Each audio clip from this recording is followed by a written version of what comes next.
नमस्कार दोस्तों, वैदिक विद्यालय में आप सबका एक बार फिर से स्वागत है और मैं हूं आपका दोस्त विकास राजसागर। दोस्तों, आज के वीडियो में हम बात करने वाले हैं वास्तविक संख्याओं के बारे में और साथ ही इसके गुणधर्म के बारे में। तो चलिए दोस्तों, वीडियो को स्टार्ट करते हैं।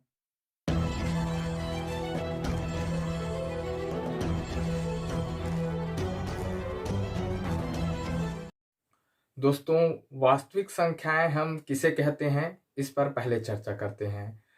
तो परिमेय संख्याओं और अपरिमेय संख्याओं दोनों को अगर हम शामिल कर लेते हैं तो वो दोनों संख्याएं संयुक्त रूप से वास्तविक संख्या कहलाती हैं। यानी वास्तविक संख्याओं में परिमेय संख्या के साथ अपरिमेय संख्या भी शामिल है। चलिए अब इसके उदाहरण की बात करते हैं। तो उदाहरण के अंतर्गत इसमें सभी उदाहरण आ जाएंगे। जैसे धनात्मक संख्या इसके उदाहरण में आ जाएगी, जैसे 52 इसका एक उदाहरण हो गया। -19 ये ऋणात्मक संख्या है, निगेटिव नंबर है ना, तो ये भी इसका एक उदाहरण हो जाएगा। 93/94 ये भी इसका एक उदाहरण हो जाएगा, ये एक परिमेय संख्या है। और √3 या √7 जो भी है, पूर्ण वर्ग संख्या नहीं है अगर, तो उसका रूट भी इसका उदाहरण होगा, क्योंकि ये क्या है, एक अपरिमेय संख्या है। तो वास्तविक संख्या के अंतर्गत लगभग सभी तरह की संख्या शामिल हो जाएंगी, जिसमें शून्य भी शामिल है। चलिए तो अब हम इसके गुण धर्मों के बारे में चर्चा करते हैं। तो इसमें सामान्यतः हम दो गुण धर्मों के बारे में बात करते हैं। पहला है क्रम विनिमेय और दूसरा है साहचर्यता। तो पहले हम बात करते हैं क्रम विनिमेय गुण के बारे में।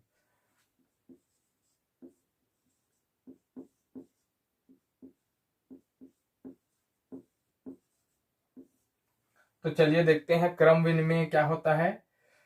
इसमें हम संख्याओं के क्रम को बदलते हैं, ठीक है। तो चलिए कोई भी संख्या लेते हैं, 8 + -9। अब इसके क्रम को बदल देते हैं, यानी -9 + 8। ऐसा करने से इन दोनों के आंसर में कोई चेंज हो रहा है क्या? नहीं हो रहा है, ठीक है। -9 + 8 क्या आएगा? -1 आएगा। इसी तरह से -9 + 8 ये भी -1 ही आएगा। यानी क्रम परिवर्तन करने के बाद भी इसका आंसर सेम आ रहा है। यानी अगर हम किन्हीं भी दो वास्तविक संख्याओं को जोड़ते हैं तो क्रम विनिमय नियम का पालन करते हैं ये। यानी इनके क्रम को अदल बदल देने पर भी उनका जो उत्तर प्राप्त होता है वो समान होता है। अब इसी तरह से अंतर में देखते हैं। इसी का उदाहरण ले लेते हैं। यहां पर 8 + -9 लिए थे, अब यहां पर 8 - -9 लेते हैं और इसके क्रम को बदलते हैं। और दूसरा क्रम ये हो गया कि -9 - 8 करेंगे, ठीक है। -9 को पहले लिखेंगे और बीच में माइनस करके 8 लिखेंगे। अब देखेंगे कि इन दोनों में कुछ अंतर आता है क्या। तो यहाँ पर इसको हल करते हैं। अब यहाँ पर 8 आ जाएगा और यहाँ पर माइनस इंटू -9 क्या आ जाएगा? +9, ठीक है। यानी 8 और 9 आ जाएगा और 8 और 9 क्या आ जाएगा? 17। इसी तरह से यहाँ पर इसको हल करते हैं तो -9 या -9 और -8 ये आ जाएगा -17। चूंकि दोनों मान बराबर नहीं है, इसलिए हम ये कह सकते हैं कि वास्तविक संख्याएं जो है वो घटाने की स्थिति में क्रम विनिमय नियम का पालन नहीं करती हैं। यहाँ पर हम देख सकते हैं कि आंसर जो है अलग अलग आ रहा है। तो इससे हम ये बता सकते हैं कि घटाने की प्रक्रिया में क्रम विनिमय नियम का पालन नहीं होता है। अब देखते हैं गुणा करने में। अब यहाँ पर 8 और -9 का गुणा करते हैं और -9 और 8 का एक बार गुणा करते हैं। देखते हैं इन दोनों में क्या परिवर्तन होता है। तो 8 या 72 हो जाएगा और ऋण चिन्ह के कारण यहाँ पर आ जाएगा -72। इसी तरह से -9 × 8 करेंगे तो ये भी -72 आएगा। यानी गुणा करने पर हम देख सकते हैं कि ये क्रम विनिमय नियम का पालन कर रहे हैं। क्यों? क्योंकि दोनों ही स्थितियों में यहाँ पर उत्तर सेम मिल रहा है। इनके क्रम को बदलने के बाद भी आंसर जो है वो चेंज नहीं हो रहा है। यानी यहाँ पर हम कह सकते हैं कि वास्तविक संख्याओं का गुणा करने पर ये क्रम विनिमय नियम का पालन करते हैं। यानी इनके उत्तर में किसी तरह का कोई परिवर्तन नहीं आता है। चलिए अब भाग करने की क्रिया में देखते हैं। ठीक है, 8 भागित ऋण 9 और ऋण 9 भागित 8। चलिए 8 भागित ऋण 9 को हल करते हैं। इसको हम इस तरह से लिख सकते हैं 8 भागित ऋण 9, और इसको हम लिख सकते हैं ऋण 9 भागित 8।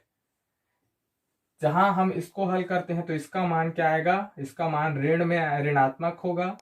ठीक है, और चूंकि 8 जो है वो 9 से छोटी है, इसलिए एक बार भाग नहीं कर सकते, एक बार पहाड़ा नहीं पढ़ सकते हैं, 0 बार पहाड़ा पढ़ना होगा, है ना। और दशमलव लगाने के बाद ये 80 हो जाएगा, और 9 अट्ठे 72। तो ऋण 0.8 जो है इसका आंसर हमको मिल रहा है। चलिए अब इसको हल करते हैं। तो यहाँ पर 9 जो है 8 से बड़ी है, तो एक बार भाग चला जाएगा। चूंकि यहाँ ऋणात्मक संख्या है इसलिए उत्तर भी ऋणात्मक आएगा। 8 एकम 8, 1 बच गया। अब दशमलव लगाएंगे तो ये हो जाएगा 10, और 8 एकम 8 फिर से एक बार भाग चला जाएगा। तो इस तरह से हम देख सकते हैं कि पहले जो 8 भागित ऋण 9 कर रहे थे उसका आंसर आ रहा है ऋण 0.8, और यहाँ पर ऋण 9 भागित 8 करने पर उसका उत्तर मिल रहा है ऋण 1.1। चूंकि दोनों उत्तर अलग अलग हैं, इसलिए हम ये कह सकते हैं कि वास्तविक संख्याओं का भाग करने पर ये क्रम विनिमय नियम का पालन नहीं करते हैं। तो इस तरह से हम लोगों ने चारों प्रक्रियाएं देखी, जोड़ने, घटाने, गुणा करने और भाग करने की प्रक्रिया। और इस प्रक्रिया में हमने जोड़ने और गुणा करने की प्रक्रिया में देखा कि ये क्रम विनिमय नियम का पालन करते हैं, जबकि घटाने और भाग करने की प्रक्रिया में ये क्रम विनिमय नियम का पालन नहीं करती हैं। तो चलिए हम साहचर्यता के गुण की बात करते हैं अब। तो इसमें एक संख्या ले लेते हैं, या एक वास्तविक संख्या ले लेते हैं 5, दूसरी ले लेते हैं 6 और तीसरी ले लेते हैं 8। सबसे पहले हम बात करते हैं इसमें योग की, यानी जोड़ने की बात करते हैं। तो चलिए साहचर्यता के गुण के आधार पर इसको जोड़ते हैं। तो साहचर्यता का गुण ये कहता है कि इसको हम 2 कोष्टक के रूप में अलग अलग ढंग से हल करेंगे।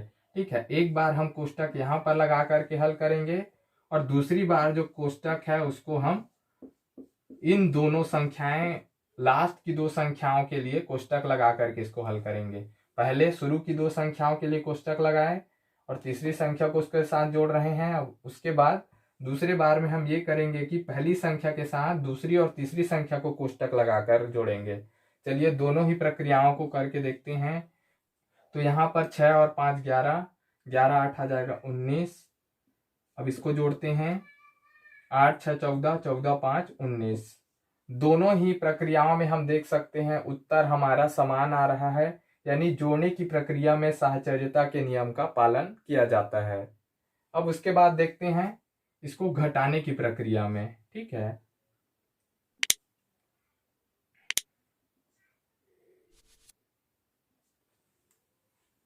चलिए घटा करके देखते हैं।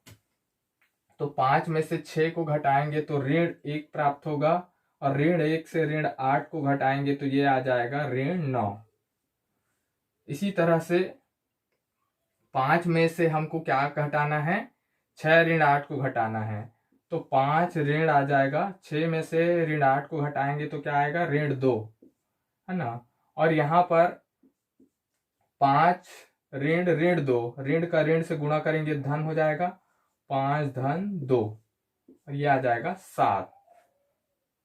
तो इस तरह से यहाँ पर जो उत्तर प्राप्त हो रहा है वो अलग है। ठीक है, एक में ऋण 9 प्राप्त हो रहा है और दूसरे में 7 प्राप्त हो रहा है। यानी हम ये कह सकते हैं कि घटाने की प्रक्रिया में साहचर्यता के नियम का या फिर साहचर्यता के गुण का पालन नहीं होता है। अब हम गुणा करने की प्रक्रिया देखते हैं।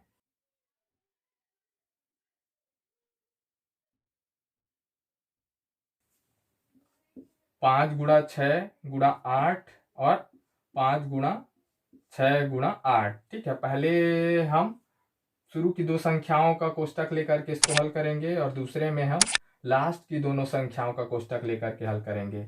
अब ये हो जाएगा 5 छक्के 30, 30 गुणा 8। 8 दिया हो जाएगा 24, 240 आ जाएगा इसका आंसर। अब उसके बाद यहाँ पर आ जाएगा 8 छक्के 48। पहले कोष्टक को हल करते हैं तो यह आ जाएगा 48 और 48 को हमको 5 से गुणा करना है।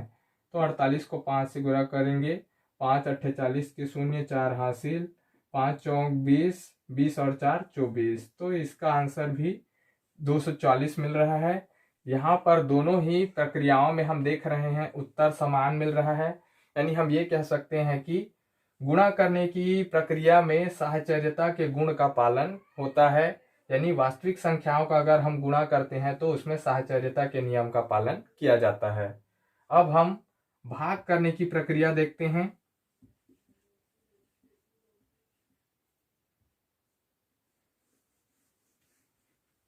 चलिए अब भाग करके देखते हैं। इसको हल करने के लिए हम 5 भागित 6 यानी कोष्टक को पहले हल करेंगे। तो इसको लिख सकते हैं 5/6 और भागित 8 इस तरह से। इसी तरह से इसमें हम इस वाले कोष्टक को पहले हल करेंगे 6 भागित 8 वाले कोष्टक को। तो इसको लिख सकते हैं 5 भागित 6/8। अब दोनों को और आगे हल करते हैं। इसको हल करेंगे तो यह आ जाएगा, भाग के चिन्ह की जगह में गुणा का चिन्ह लगाएंगे तो ये जो 8 है वो क्या हो जाएगा, 1/8 हो जाएगा। तो इस तरह से यह आ जाएगा 5/6 गुणा 1/8। और ये हो जाएगा फिर 5 का 1 से गुणा करेंगे तो 5 एकम 5, और इसी तरह से 8 का 6 से गुणा करेंगे तो 8 छक्के 48। तो इस तरह से आ जाएगा 5/48। अब इसी तरह से इसको हल करते हैं। 5 भागित 6/8 है, भाग के चिन्ह की जगह में गुणा का चिन्ह लगाएंगे तो 6/8 जो है वो 8/6 हो जाएगा। तो ये आ जाएगा 5 गुणा 8/6।